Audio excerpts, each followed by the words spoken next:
Pernahkah kamu merasa seperti hidup hanya mengalir begitu saja? Seperti bangun tidur, menjalani rutinitas, tidur lagi berulang, tanpa arah yang benar-benar jelas. Seakan kamu hanya mengikuti arus, padahal kamu tak yakin sedang kemana sebenarnya. Dan di tengah semua itu, kamu mulai bertanya, inikah hidup yang aku inginkan? Mungkin kamu pernah merasakan lelah tanpa sebab yang jelas. Lelah bukan karena pekerjaan, tapi karena perasaan bahwa ada yang kosong. Kamu sudah mencoba berbagai cara motivasi pagi, target besar, dan mungkin serangkaian to-do list yang hanya menambah tekanan.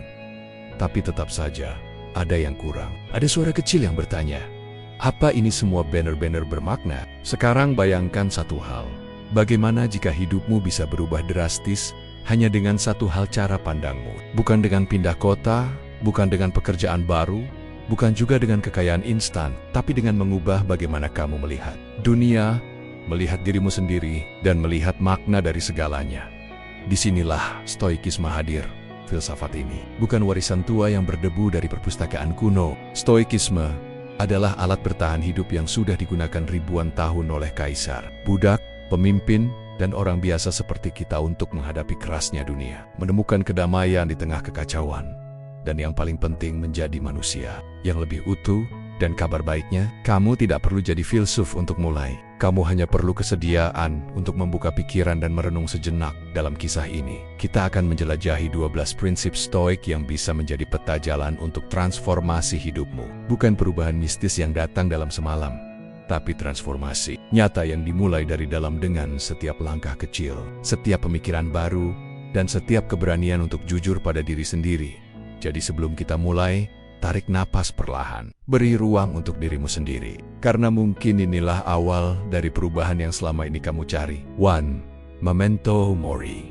Ingatlah bahwa kamu akan mati. Memento mori, yang dalam bahasa Latin berarti ingatlah bahwa kamu akan mati, mengundang kita untuk menghadapi kefanaan. Hidup sebuah kenyataan yang menakutkan, tapi juga dapat menjadi bahan bakar untuk perubahan. Dengan menyadari bahwa setiap detik itu berharga, kita terdorong untuk menghadirkan makna dan integritas dalam setiap tindakan. Konsep stoik dan ilmiah. Filosof stoik seperti Seneca menulis bahwa kehadiran kematian dalam pikiran membantu memfokuskan perhatian kita pada apa yang benar-benar penting. Secara psikologis, refleksi ini disebut mortality salience ketika kita menyadari keterbatasan waktu. Kita cenderung lebih selektif dalam membuat keputusan dan menilai ulang prioritas hidup. Ilustrasi praktis. Bayangkan bangun setiap pagi dengan kesadaran memento mori. Saat berinteraksi, kamu tidak hanya sekadar bicara. Kamu memilih kata dan emosi dengan penuh pertimbangan. Menyadari setiap ucapan bisa menjadi kenangan terakhir. Latihan reflektif, luangkan waktu 3 menit setiap malam untuk bertanya, jika ini banner-banner malam terakhirku, apa yang akan kuberi arti? Tulis jawabannya, kemudian aplikasikan minimal satu hal esok hari. 2. Jangan hidup untuk penilaian orang lain. Kita dibentuk oleh norma sosial sejak kecil yang menuntut agar kita diterima. Namun terlalu bergantung pada validasi eksternal berisiko membuat kita kehilangan autentisiti diri. Stoik mengajarkan untuk memilih sumber jati diri sendiri. Konsep stoik dan ilmiah.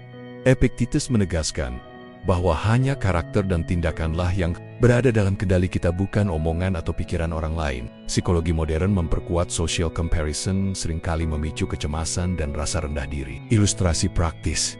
Saat kamu mencoba estetika tertentu untuk dilihat keren, tapi ternyata tidak nyaman, kamu sudah menyerah pada penilaian orang. Prinsip ini mengajakmu memilih gaya yang mencerminkan nilai dan kenyamanan, bukan tren di media sosial. Latihan reflektif.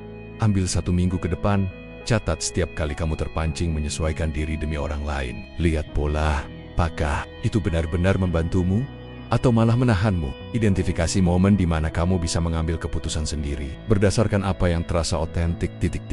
Terima perubahan sebagai keniscayaan. Stoik berkata, amor fati, cintailah takdirmu. Akar stoikisme ini mengajarkan bahwa segala hal bersifat impermanen. Cuaca, hubungan, status, bahkan tubuh kita. Alih-alih melawan, kita dapat membebaskan diri dengan menerimanya. Konsep stoik dan ilmiah.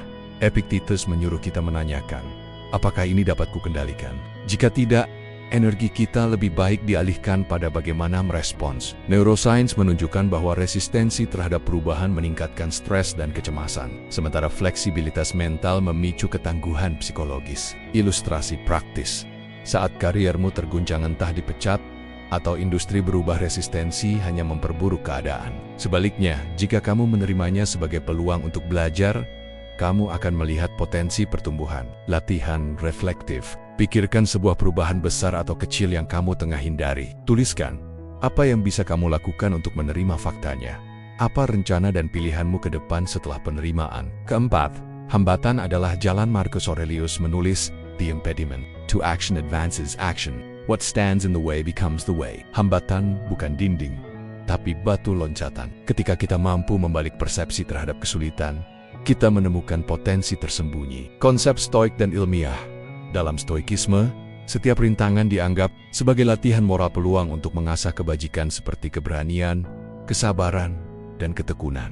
Penelitian psikologi resiliensi ketahanan batin mengungkap respon positif terhadap trauma dan stres meningkatkan kemampuan adaptasi. Ilustrasi praktis, seorang pelatih berteriak saat kamu gagal, bukan menyuruhmu menyerah. Begitu pula rintangan.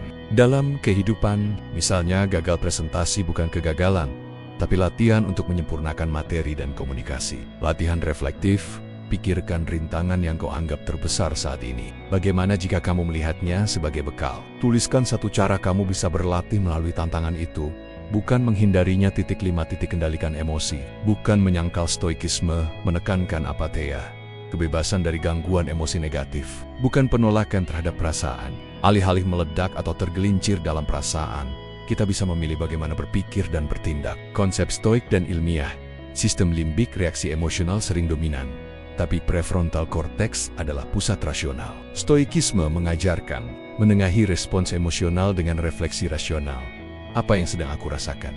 Apakah dapat membantuku? Ilustrasi praktis, saat seseorang memotong jalanmu di lalu lintas, kemarahan instan mungkin muncul. Namun, jika kamu mengakui emosi itu, aku marah, lalu memilih tidak menghardik, kamu tetap mengendalikan tindakan. Latihan reflektif. Setiap kali emosi negatif muncul, berhenti sejenak, tarik napas, akui perasaan, lalu tanyakan, apa langkah bijak setelah ini? Catat 3 respons yang mungkin lebih produktif. 6.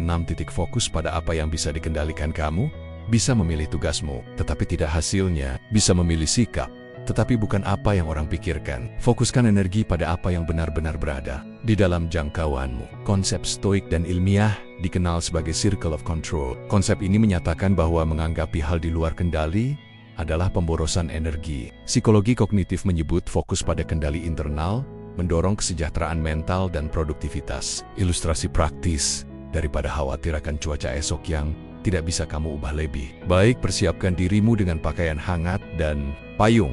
Latihan reflektif. Setiap pagi, bagi daftar tugasmu menjadi 2 hal yang bisa dikendalikan dan yang tidak. Fokuskan tenaga pada aspek pertama dan ajari dirimu untuk melepaskan sisanya. 7.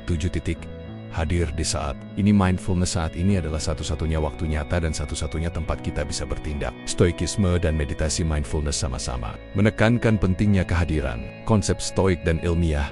Marcus Aurelius berkata, hiduplah di saat ini, bersyukur akan momen ini. Itu adalah jalan kebahagiaan. Psikologi umum dan riset neuroplastisitas membuktikan bahwa mindfulness meningkatkan konsentrasi, mengurangi stres, dan membangun rasa damai. Ilustrasi praktis. Alih-alih memegang telepon saat santai, coba nikmati kopi.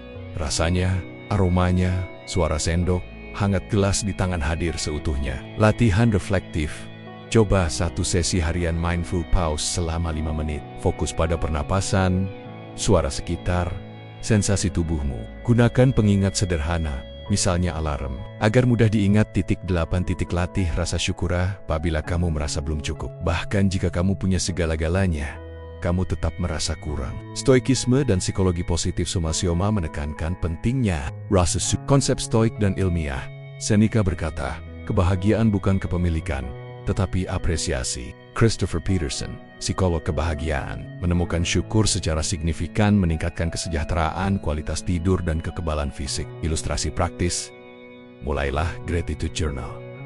Tuliskan 3 hal sederhana yang kamu syukuri setiap pagi: udara segar, keluarga, teman, atau kopi hangat. Latihan reflektif. Saat kesulitan datang, cari hal kecil untuk disyukuri: sedikit sinar matahari yang hangat, keluarga yang peduli, atau kemampuanmu untuk belajar dari kegagalan. 9. Bangun disiplin diri. Disiplin adalah jembatan antara niat dan pencapaian. Tanpa disiplin, Keinginan baik hanya akan jadi resolusi kosong. Stoikisme menyadari bahwa kebiasaan adalah pondasi karakter. Konsep stoik dan ilmiah. Neuroplastisitas menjelaskan, pengulangan membentuk koneksi baru di otak sebentar lama menjadi kebiasaan. Stoik menyarankan latihan konsisten, bukan motivasi sesaat. Ilustrasi praktis, mulai sekarang, tetapkan kebiasaan kecil berdiri tegak saat bangun. Buat tempat tidur, jalan kaki 10 menit, membaca 5 halaman yang dijalankan setiap hari. Latihan reflektif, pilih satu kebiasaan positif untuk mulai hari ini. Fokus membangun konsistensi selama 30 hari. Bukan hasil spektakuler di awal. 10. Refleksi harian untuk kesadaran diri macam jurnal Marcus Aurelius. Evaluasi harian membantu kita melihat kesalahan, maju, dan menyesuaikan arah. Refleksi menjadikan pertumbuhan pribadi sesuatu yang nyata dan terkalkulasi. Konsep stoik dan ilmiah. Marcus Aurelius mencatat setiap hari pikiran, tindakan, kemajuan. Kini diyakini bahwa metakognisi, kemampuan menilai diri sendiri, adalah inti kecerdasan emosional dan kontrol diri. Ilustrasi praktis. Ending harimu dengan 3 pertanyaan. Apa yang berhasil hari ini? Apa yang bisa diperbaiki? Apa pelajaran penting yang kamu pelajari? Tuliskan ringkas, lalu istirahat dengan lega. Latihan reflektif.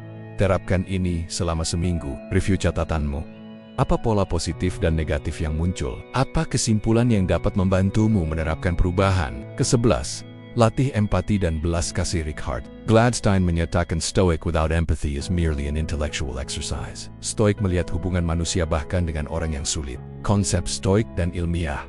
Marcus Aurelius menyarankan agar mempersiapkan diri untuk berjumpa orang yang menyebalkan karena mereka bertindak menurut ketidaktahuan mereka. Empati utuh dengan hati yang kuat, memberikan ruang tanpa kehilangan batasan. Theory. Ilustrasi praktis. Saat ada rekan kerja yang bersikap kasar, cobalah membayangkan hari berat yang ia jalani dan tanggapi pelan, bukan emosi. Latihan reflektif. Setiap malam, ingat momen yang menimbulkan frustrasi. Bayangkan apa latar belakang orang tersebut, dan tuliskan satu cara bersikap lebih sabar dan penuh. Kasih 1-2 fokus pada keunggulan diri. Dalam Yunani, ada istilah eudaimonia, kebahagiaan melalui kualitas hidup. Stoik menuntut kita fokus menjadi lebih baik dari diri kemarin, bukan melawan orang lain. Konsep stoik dan ilmiah. Seneca berkata bahwa kebajikan lebih utama daripada kekayaan atau pujian. Psikolog menghadirkan temuan bahwa individu yang membandingkan diri dengan standar internalnya lebih bahagia daripada yang membandingkan dengan orang lain. Ilustrasi praktis. Alih-alih iri dengan pencapaian teman, tanyakan, apa satu hal baik yang sudah kulakukan hari ini? Beri self-reward untuk peningkatan kecil. Latihan reflektif. Setiap hari, tentukan satu cara kamu menjadi lebih baik daripada kemarin, bisa dalam sikap, kemampuan, atau karakter. Rayakan kemajuan sekecil apapun. Hidup bukan tentang menjadi sempurna, tapi tentang terus memperbaiki. Setelah menjelajahi 12 prinsip stoik yang luar biasa, satu hal menjadi semakin jelas, hidup yang bermakna tidak datang dari luar, melainkan dibangun dari dalam. Bukan dari kekayaan, pujian, atau pencapaian semata, tetapi dari bagaimana kita menanggapi hidup dengan kebajikan. Kesadaran dan keberanian. Prinsip-prinsip ini bukanlah mantra instan yang akan secara ajaib mengubah keadaan. Mereka adalah alat, bukan jimat, seperti kapak di tangan tukang kayu atau pena di tangan penulis. Prinsip-prinsip ini baru akan hidup jika kamu yang menggunakannya. Bayangkan, jika kamu berhenti membuang waktu demi validasi orang lain, jika kamu bisa menghadapi perubahan tanpa panik, jika kamu melihat hambatan bukan sebagai musuh, tetapi guru, jika kamu tidak lagi dikendalikan oleh emosi, tapi justru menjadi pengendalinya, bukankah hidup seperti itu terdengar lebih ringan, lebih jujur, dan lebih bermakna? Tanyakan ini pada dirimu hari ini. Apakah aku sudah hidup sesuai dengan nilai-nilai terbaikku? Apakah aku fokus pada apa yang bisa kukendalikan? Apakah aku benar-benar hadir dalam hidupku? Apakah aku bertumbuh menjadi versi terbaik diriku? Atau justru sibuk membandingkan diri?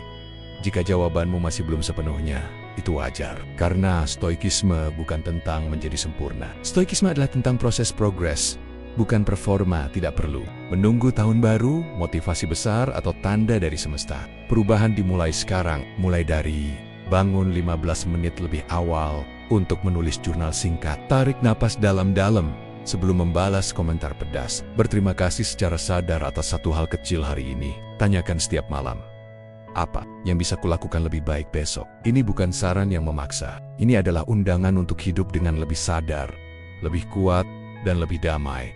Dan jika kamu terjatuh di tengah jalan, seperti kata Marcus Aurelius, bangkitlah, coba lagi, dan lagi. Karena itulah cara manusia mengasah jiwanya. Hidupmu bukan kebetulan.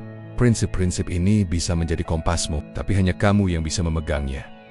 Jadi, apakah kamu akan tetap berjalan dengan pola lama? Atau mulai melangkah dengan cara yang baru? Karena satu langkah kecil hari ini bisa menjadi perubahan besar esok hari. Mulailah sekarang. Bukan nanti. Bukan besok. Sekarang.